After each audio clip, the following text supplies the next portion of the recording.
Hello friends, मैं आपको बताऊंगा कि क्वार्टाइल डेविएशन क्या होता है, जो कि रिसेंटली एसएससी का एग्ज़ाम में पूछा जा रहा है। फेज 13 में भी पूछा है। आइए मैं बताता हूँ। क्वार्टाइल डेविएशन जनरली 3 तरह से हम लोग निकालते हैं। पहला इंडिविजुअल सीरीज का निकालते हैं, इंडिविजुअल सीरीज का। दूसर का डिस्क्रीट सीरीज का निकालते हैं। तीसर का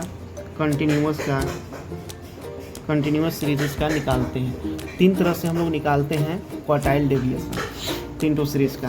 तो एसएससी जनरली पहला ही तरह का पूछ रहा है, इंडिविजुअल सीरीज का निकालने हमको देता है, उसको हम लोग निकालने आएंगे। क्वार्टाइल डेविएशन का जो फॉर्मूला होता है वो पहले आप जानिए। क्वार्टाइल डेविएशन का formula Q3 minus Q1 divided by 2।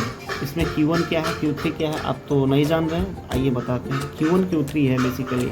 Q1 is equal to n plus 1 by 4th term. Q3 क्या है, 3 into n plus 1 by 4th term, ये है। यानी कि अब हमें कोई ना कोई एक एग्जाम्पल लेना होगा जिससे आपको पता चलेगा। ऐसे लिखने से तो पता नहीं चलेगा। n इसमें आपको नंबर ऑफ क्या है, ऑब्जर्वेशंस। आइए एक हम एग्जाम्पल लेते हैं जिससे आपको पता चले कि क्वार्टाइल डेविएशन में निकालते कैसे हैं। 70, 20, 50, 45, 25, 15, 65। ठीक है, तो आपको ये सीरीज दिया हुआ है। ये कौन सा सीरीज है, इंडिविजुअल सीरीज।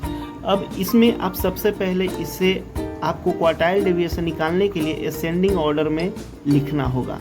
लिखिए 15, 20, 45, 25, फिर कौन सा है 45, 50 के बाद 65, फिर 70 है। अब नंबर ऑफ ऑब्जर्वेशन आपको बताए हैं n होता है, तो n गिनिए 1 2 3 4 5 6 7। तो यहाँ पे नंबर ऑफ ऑब्जर्वेशन हमारा 7 हो गया। हम निकालते हैं क्वार्टाइल डेविएशन में। निकालने के लिए हमको क्या क्या चाहिए, Q1 Q3। तो Q1 निकालिए। अब आप Q1 इज इक्वल टू क्या है, n plus 1 by 4th term. तो n हमारा 7 प्लस 1 बाई 4 यानी कि 8 बाई 4, यानी कि सेकेंड टर्म जो होगा वो हमारा Q1 होगा। तो Q1 इज इक्वल टू क्या होगा, इस सीरीज में खोजिए जो आप असेंडिंग ऑर्डर में लिखे हैं। सेकेंड टर्म 20, तो 20 हमारा क्या हो गया Q1। अब निकालते हैं हम लोग Q3 निकालते हैं। Q3 का फॉर्मूला ऊपर क्या लिखवाए हैं, 3 टाइम्स, जस्ट Q1 का 3 टाइम्स हो जाता है।